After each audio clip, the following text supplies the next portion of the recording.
प्यारे दोस्तों, विक्रमाजीत नाम के एक राजा थे। वे बड़े ही बहादुर और न्यायप्रिय थे। उनके न्याय की प्रशंसा दूर दूर तक फैली हुई थी। एक बार देवताओं के राजा इंद्र ने विक्रमाजीत की परीक्षा लेनी चाहिए, क्योंकि उन्हें डर था कि कहीं ऐसा ना हो कि उनकी न्यायप्रियता के कारण राजा विक्रमाजीत उनका पद न छीन लें। इसलिए उन्होंने एक टोकरे में अपनी माया से आदमी के 3 कटे हुए सिर रखकर अपने देवदूत को भेजा और देवदूत के द्वारा कहलवा भेजा कि यदि राजा इनका मूल्य बतला सकेंगे तो उनके राज्य में सब जगह हीरे मोतियों की वर्षा होगी, और नहीं बतला सके तो उनके पूरे राज्य पर गाज गिरेगी, जिसमें राज्य के लोगों का भयंकर संहार होगा। राजा ने दरबार में 3 सिर रखते हुए सारे दरबारी पंडितों से कहा, आप लोग इन सिरों का मूल्य बतलाइए। पर कोई भी उनका मूल्य नहीं बतला सका, क्योंकि 3 सिर देखने में एक समान थे और एक ही आदमी के जान पड़ते थे। उनमें राई के बराबर भी कोई फर्क नहीं था। सभा के सारे सदस्य मौन थे। राज दरबार में सन्नाटा छाया हुआ था। सब एक दूसरे का मुंह ताक रहे थे। पंडितों का यह हाल देखकर राजा चिंतित हुए। उन्होंने पुरोहित को बुलाकर कहा, तुम्हें 3 दिन की छुट्टी दी जाती है। जो तुम इन 3 दिनों में इनका मूल्य बता सकोगे तो मुँह मांगा पुरस्कार दिया जाएगा, नहीं तो फांसी पर लटका दिए जाओगे। 2 दिन तक पुरोहित जी ने बहुत सोचा, परंतु वह किसी भी नतीजे पर नहीं पहुंच सके। तीसरा दिन शुरू हुआ तो वह बहुत व्याकुल हो उठे। खाना पीना सब भूल गए और चिंता के मारे चद्दर ओढ़कर लेटे रहे। पंडिताइन से रहा नहीं गया। वह उनके पास गई और चद्दर खींचकर कहने लगी, आप आज यूँ कैसे पड़े हैं? चलिए उठिए, नहाइए, खाइए और राज दरबार को जाइए। तो पंडित ने उन 3 सिरों का सारा किस्सा पंडिताइन को कह सुनाया। ऐसा सुनते ही पंडिताइन होश हवास भूल गई और भारी संकट में पड़ गई। मन में कहने लगी, हे भगवान, अब मैं क्या करूं? कहाँ जाऊं? कुछ भी समझ में नहीं आता। उसने सोचा कि कल तो पंडित को फांसी हो जाएगी, तो मैं पहले ही क्यों न प्राण त्याग दूं। पंडित की मौत अपनी आँखों से देखने से तो अच्छा है। ऐसा सोचकर उसने मरने की ठान ली और आधी रात के समय पंडिताइन शहर से बाहर तालाब की ओर चल दी।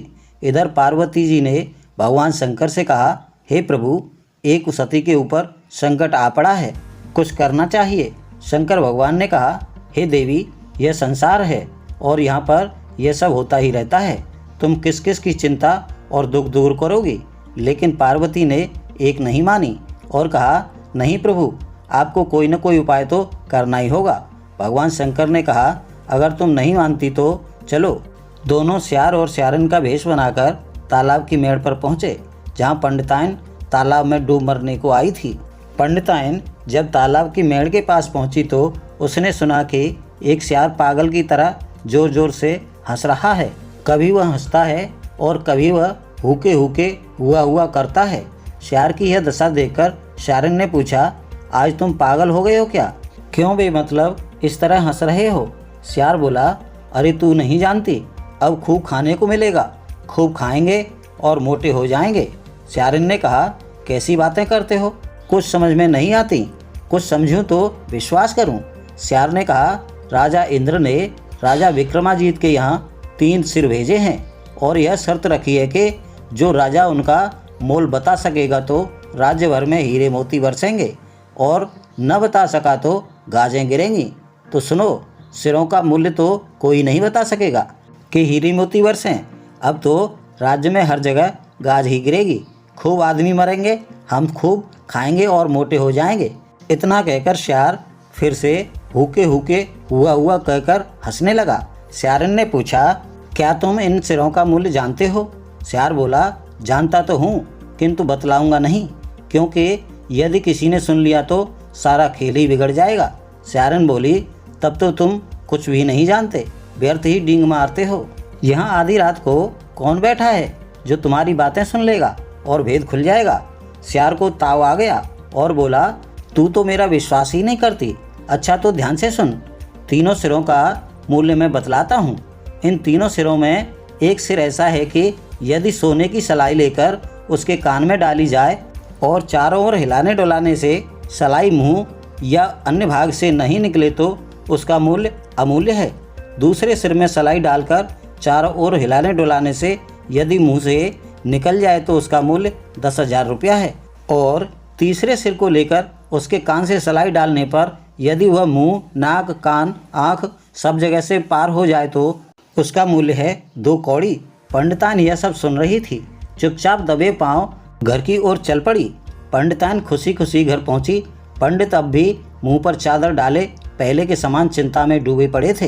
पंडितान ने चादर उठाई और कहा, पड़े पड़े क्या करते हो, चलो उठो, नहाओ, खाओ, क्यों व्यर्थ ही चिंता करते हो, मैं बताऊंगी उन सिरों का मूल्य। सवेरा होते होते पंडित उठा तो देखा दरवाजे पर राजा का सिपाही खड़ा है। पंडित ने ठाठ के साथ सिपाही को फटकारते हुए कहा, सवेरा नहीं होने पाया और बुलाने आ गए, जाओ राजा साहब से कह देना कि नहा लें, पूजा पाठ कर लें, खा पी लें, तब आएंगे। सिपाही चला गया। पंडित जी आराम से नहाए धोए, पूजा पाठ और भोजन किया। फिर पंडितायन से भेद पूछकर राज दरबार की ओर चल दिए। पंडित ने पहुंचते ही कहा, राजन मंगवाइए वे तीनों सिर, कहाँ हैं वे। राजा ने तीनों सिर मंगवा दिए। पंडित ने उन्हें चारों ओर इधर उधर पलट उलट कर देखा और कहा, एक सोने की सलाई मंगवा दीजिए। सलाई मंगवाई गई। पंडित ने एक सिर को उठाकर उसके कान में सलाई डाली। चारों ओर हिलाने डुलाने पर वह कहीं से भी नहीं निकली।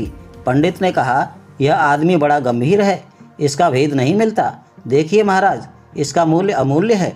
फिर दूसरा उठाकर उसके कान में सलाई डाली और हिलाई डुलाई तो सलाई उसके मुंह से बाहर निकल आई। पंडित ने कहा, आदमी कान का कुछ कच्चा है, जो भी कान से सुनता है वह मुंह से बक देता है, लिखिए महाराज, इसका मूल्य 10,000 रुपया। अब पंडित ने तीसरा सिर उठाया और उसके कान में सलाई डालते ही उसके मुंह, नाक, आँख सब जगह से पार हो गई। पंडित ने मुंह बनाकर कहा, अरे यह आदमी किसी काम का नहीं, यह कोई भेद नहीं छुपा सकता, लिखिए महाराज, इसका मूल्य 2 कौड़ी। ऐसे कान के कच्चे तथा चुगलखोर आदमी का मूल्य 2 कौड़ी भी बहुत ज़्यादा है। पंडित का उत्तर सुनकर राजा प्रसन्न हुआ। उसने पंडित को बहुत सा धन, हीरा जवाहरात देकर विदा किया। इधर राजा ने तीनों सिरों का मूल्य लिखकर राजा इंद्र के दरबार में भिजवा दिया।